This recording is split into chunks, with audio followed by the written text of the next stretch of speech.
Hey guys, it's Holly and I am so excited because I've finally been able to get my hands on the brand new Lego Spider-Man No Way Home set.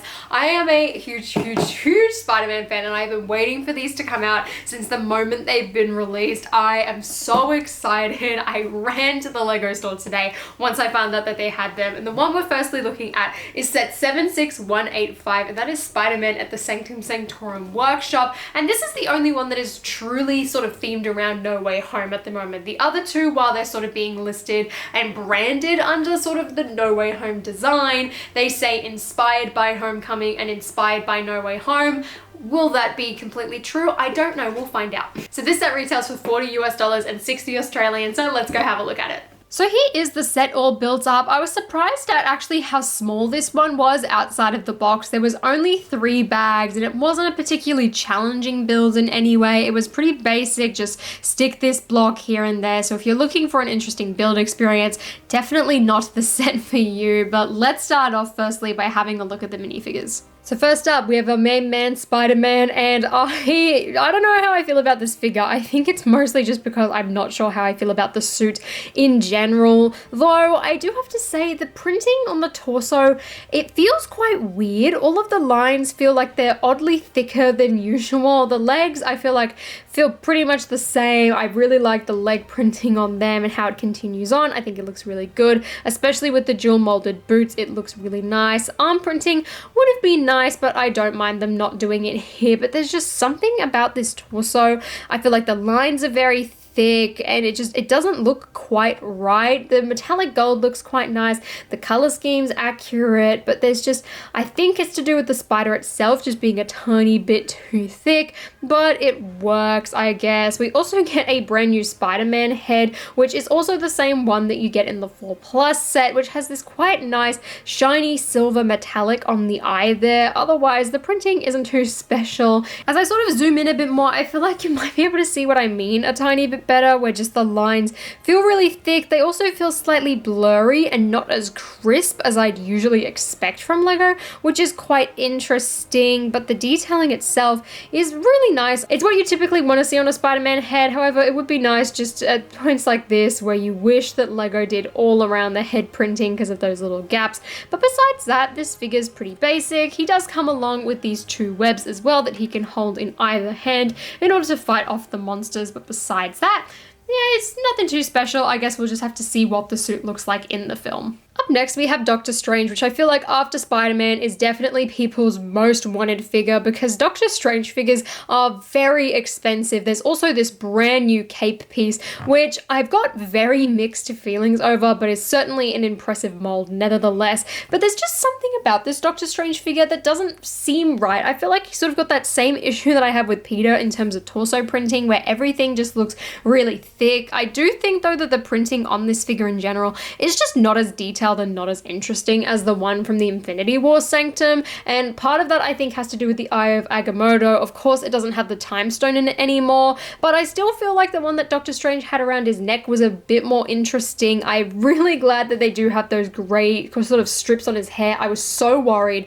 that Lego wasn't actually doing that, and I definitely think this works really well. I'm not sure though if I like it more than the dog trainer. I'm kind of torn, honestly, although I feel like this hairstyle matches a bit better. This angry face though doesn't quite look like Benedict Cumberbatch to me. I feel like when you sort of swap the head around and turn him over, it just looks a tiny bit better, but still not quite the sort of Doctor Strange Benedict Cumberbatch I'd sort of expect to see. But what I think Lego's done a really good job on is actually capturing that sort of like happy dad grin that he has when he's holding the fox mug in the trailer, which is pretty cool. But the big thing I want to talk about is this cape. Now, I think as sort of representing the cape of levitation on its own as a character, it works really nicely. I like the little swooped thing here. I like how it's rubber. You can take it on and off without even removing Doctor Strange's head, which I feel like is going to be quite good for sort of stop motion and all of that. But there's just something about the cape. I don't think it looks quite right. Like, I think Doctor Strange without the cape looks a lot better. You can also have a better look at that back printing he's got there. But just something about it with the cape on him doesn't look quite right to me. I don't know how I feel. I like that it's rubber. I like that it's included. I feel like it would be quite cool to take photos. You can sort of stand it up on its own.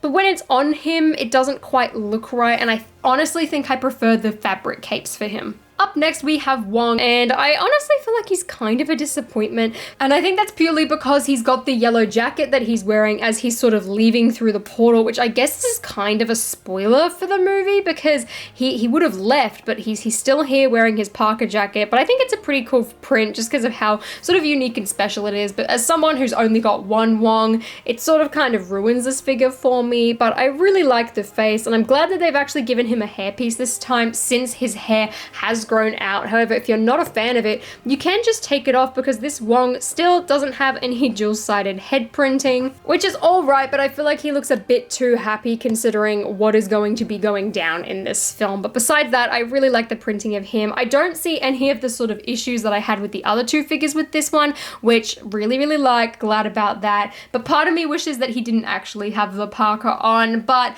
you know, it's fine. It fits in with the film. I get it. And lastly, we have MJ Michelle Jones, and there's nothing special here. She's just got plain black legs, the same torso as Ron Weasley from the Chess set, just with different hands this time around. She's got the same head as well from the Far From Home sets, as well as Amber Grant from the Daily Bugle and Makari from the Eternal sets. And then she's got the dark brown sort of Wonder Woman hair, which I'm really glad to see this being brought back in a set because I just absolutely love this hairpiece. But like I said, there's nothing too special with her, but at least her outfit I feel like matches the character a lot better than the one from Far From Home did, even though both of these are reused pieces.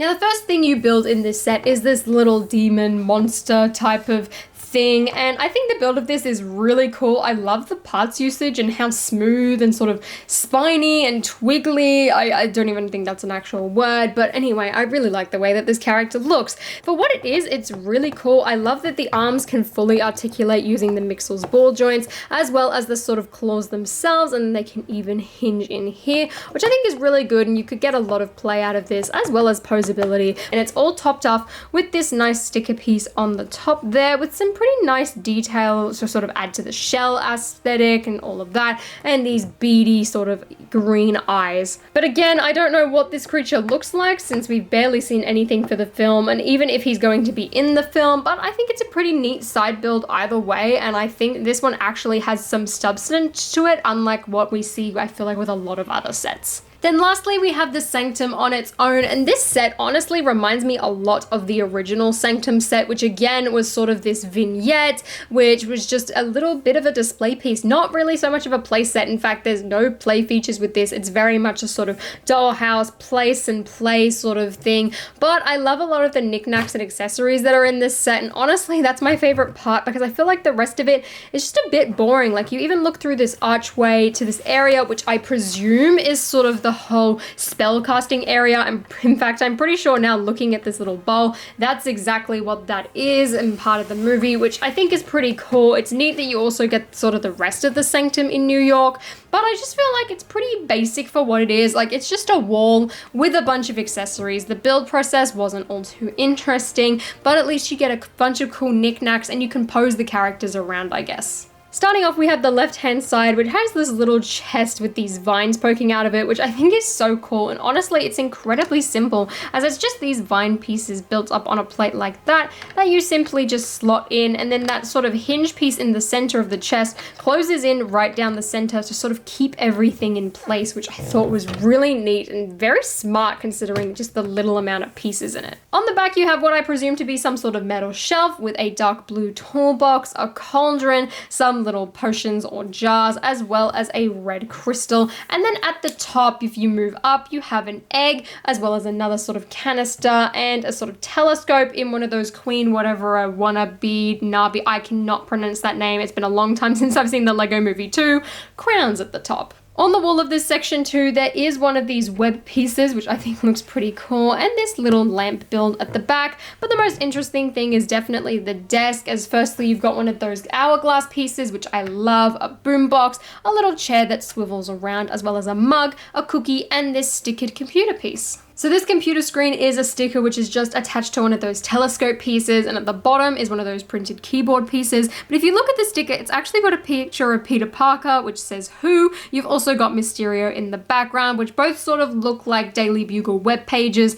as well as what looks to be some sort of like code insert. It looks a lot like Dreamweaver, which I personally love because I'm studying web design at the moment. So it's a nice little Easter egg, but I pity whoever uses this computer because of how many tabs there are open. Moving on into the center, and there really isn't that much here. It's literally just a giant archway. There's a bunch of these dark orange masonry brick pieces, which I love those bricks, so I'm glad that they're in this set. And the entire frame is made up of a bunch of different stickers, but it just feels really basic and really bland. I hope that there's sort of a bit more when we watch the film to this to sort of make me appreciate this set more, but just the center of this, it looks quite plain, although I do appreciate how there's sort of a hole here where you could stick another one of the web pieces, although personally what I like to do is grab one of these translucent sort of sticks, shove it in the wall, and then you can have Doctor Strange floating, which I think is pretty neat. I wish that was included in the set. I feel like it would have made it a bit more interesting and sort of given this center console something to do. Though moving on to the right, we have the final section, which is all sort of capped off with one of these brand new candelabra pieces which appear in the set. You can sort of make MJ hold it if you want, however the instructions do say to put it right here. Just like the other side too, there are a bunch of knickknacks, starting off with this red couch which has a black video game controller just sort of set on it. However, there is no TV. You also get this barrel which has a nice round 2x2 flat tile on the top, and on the inside there are two gems. One is red and one is green. On the back, you sort of have this workbench as well. There's a little goblet over the side and a nice little table in the back there with a crystal, as well as one of those sort of half done crystal pieces with the translucent pink in the middle. And then you have a classic sort of tool garage station like you'd see in your dad's garage, which has a green bottle, as well as a bunch of metallic silver tools, which are all sort of attached to the edge of this, as well as one of those nice iridescent gem pieces in the corner. Now the back is where I think things are kind of interesting, because it just feels weird to have this whole back section without it sort of being relevant. Now, at first when I saw this, I really didn't know what it is, but after seeing the trailer, it really looks like that sort of cavern that Doctor Strange takes Peter to in order to do the spell. You've got a bunch of rocks, including a little statue there and a little gem in the back corner as well. And then to top it all off, there is a spider sort of creeping around, which again just gives me the sort of idea that this is in fact that cave. But the biggest giveaway to me is this little bowl here. It just feels weird to me that there would be this lone bowl sort of in this back section if it wasn't meant to be that sort of bowl where Doctor Strange is casting the spell. And that's something I only just clicked together when recording this. You can sort of fit Doctor Strange here to make sure that he's casting his spell, and have Peter here sort of yelling at him and making it look like he's in the middle of a boy band music video. And you can just recreate that scene from the trailer, especially since there really wasn't much content in the trailer. I feel like this makes sense for it to be that location, but I guess again we'll find out more when the film comes out. But besides that, at the very back, the only other thing that there is this little dark blue scorpion sort of chilling on the rock here. In the set as well, I forgot to mention, you do get a little blue bicycle. So that is the entire set, and while I don't think it's particularly too amazing of a build, I really feel like it's a pretty neat vignette, and I love all of the accessories. I love the minifigures. It's a pretty basic build in terms of build, and I don't know how much sort of playability there would be besides sort of the basic dollhouse type of thing where you pick up the characters and sort of create your own action sequence, but I definitely think it's one of the most interesting sets out of the Spider-Man wave. I mean, the 4+1 again has great figures, but the builds are far much more boring than this one is. And I think sort of standing on its own, you can create a pretty neat scene like I have here too, which is a big plus. If you're a big Spider-Man fan and like me, you're really looking forward to No Way Home, I would highly recommend picking this up. I think especially when the film comes out, it's going to be even more interesting, and Doctor Strange especially is a very expensive figure, so in order to get him pretty cheaply, even though the version isn't all that great, I think is a massive win, especially with a new Spider-Man suit too, that you can't go wrong with that. And Wong again is a nice addition, though I would have loved to have had Ned as well, but is he going to be in this scene? I guess we'll find out when the movie comes out. But let me know what you guys think about this set, and do you plan on picking it up? And if you guys enjoyed this video, please give me a thumbs up and consider subscribing to my channel down below, as I will be reviewing the remaining of the Spider-Man wave as well. And until next time guys, I'll see you later.